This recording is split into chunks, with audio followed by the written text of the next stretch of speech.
Today I'm going to show you how to play this.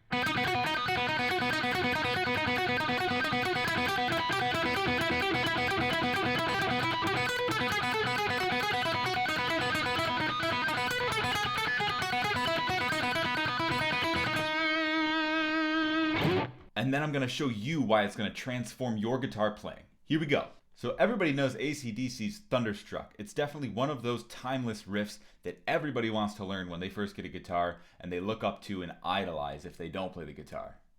acdc is still so popular today with a 9.6 million subscriber count on YouTube, and this specific song having 1.2 billion views on YouTube alone. So let's get in and figure out how to play this thing. So we're starting off on the second string, that's the B string, on the 4th and 7th fret. Now I'm using my 1st and 3rd finger to reach that. You can use 1 and 4 if you really want to, but that might just feel a little weird once you get up to the 12th fret. But it's really all up to you what feels comfortable. So 4 and then 7. So what we're going to do is 4-0-7-0 like this right here. This is the tab. Okay, so 4-0-7-0 fits into one beat like this. So that was one beat. So 4-0-7-0 happens for 8 beats, and then it switches. That whole shape moves up 1 fret to 5 to 8.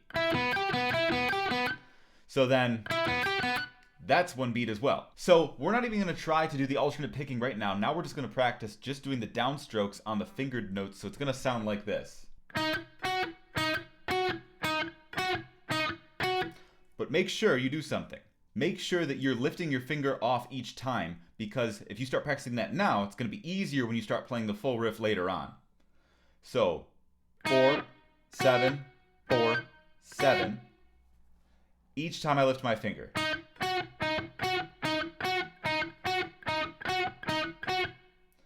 So then what you want to do is try to practice doing it for 8 times, then going up to the 5-8 pattern.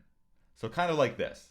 1, 2, 3, 4, 5, 6, 7, 8. 1, 2, 3, 4, 5, 6, 7, 8. See what I mean? Practice that first, and you're going to want to practice that for a while. Everybody has to practice different amounts in order to achieve the same result. But the one thing I don't want you to do is to dive right into this thing and try to go as fast as humanly possible, because you're going to end up frustrated. And I know I've done this a ton throughout my life, where I hear a new piece of music or I hear a new riff and I just want it to sound the way it should sound right away, full speed. But it really just can't work that way. Our hands need to develop that muscle memory. And so a good way to do it is to just practice those downstroke notes just like the way I was before. Obviously it sounds less interesting, but just know that you're doing a lot of good work for your left hand so that it's going to develop into the full riff later on. So let's get into the part where it goes up here. Ready? So as we dive into this part, we're going to do the same thing, just the single notes. So here's the tab for this part, and I'm going to play it just the single notes.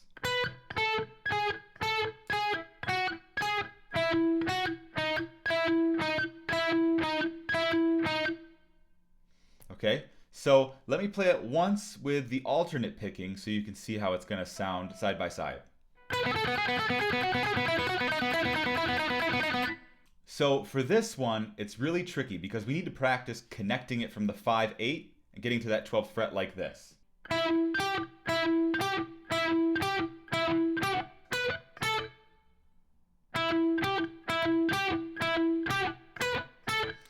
This is where we're practicing the skill called shifting. We shift our hand up the neck really quickly and land on a precise fret so we can hit this next part of the riff.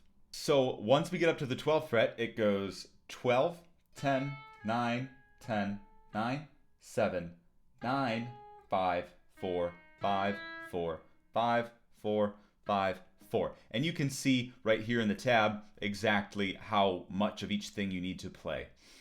So run this a few times, playing just the single notes on the way down, and once again make sure you're lifting your fingers off because you're going to need to do that when you play the full riff. So check this out.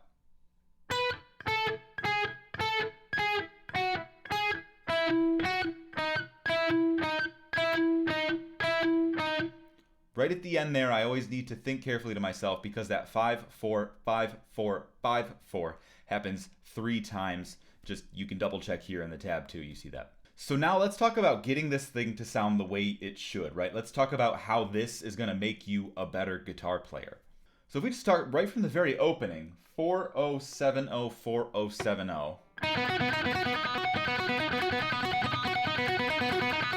Now, you're probably not going to start out that fast, but even if you do that slow alternate picking,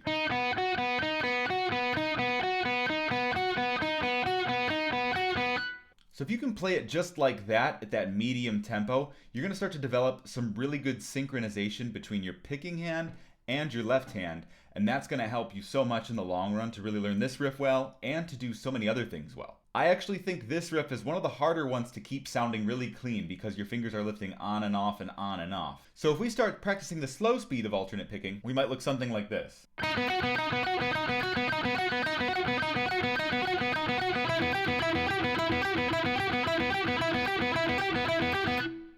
Okay, so then you're going to also want to practice going from the 5-8-1 to the 4-7 like this.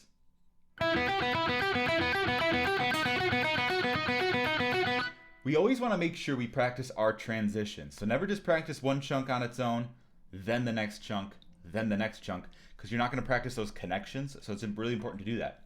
Such as this next one. So this is a tricky one. We have to go from the 5-8 all the way up to the 12. I would practice just that, bow, bow, just that 12-10 right at the top there, because then you're practicing only the transition, and it's going to be a really effective use of your time to just do that. So let me show you that again.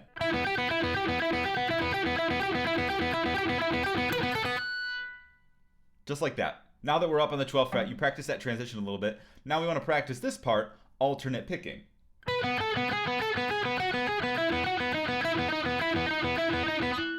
Now we're going to have another transition here.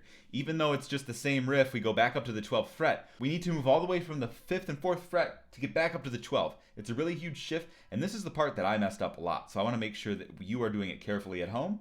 So check this out. Do that same thing, just 12-10 right at the top there from the 5-4. One more time, check it out. So that's how we want to practice that. Then, as you're practicing slowly, try to ramp that speed up a little bit. I highly recommend using a metronome. If you guys just go into Google, type metronome, they have a really great, easy one to use there. You just slide the slider around however fast you need it. So then you start to ramp up the speed, and might sound something like this.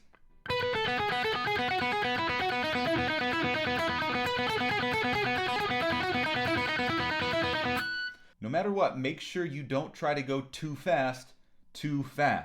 You want to make sure that your hands are building good habits and they're hitting the right frets at the right time, and that you're not accidentally practicing in a bunch of mistakes, because later on down the road you're going to have to unlearn those mistakes and it's going to be a less efficient use of your time. Guys, thanks for joining me today. I was happy to finally do a riff on the electric guitar. Let me know in the comments below if you want to see some more electric guitar stuff, or maybe you like the acoustic stuff better. Let me know below. If you practice this riff even slowly, consistently, for days, weeks, months, you're going to see huge improvement in your guitar playing because it just requires such great synchronization between the hands. I think you really see a difference as you keep practicing. If this video helped you, make sure you smash that subscribe button below so you can stay up to date on all the videos I'm going to be posting in the future. Thanks again for watching. That's all I have for now. I'll see you guys on the next one.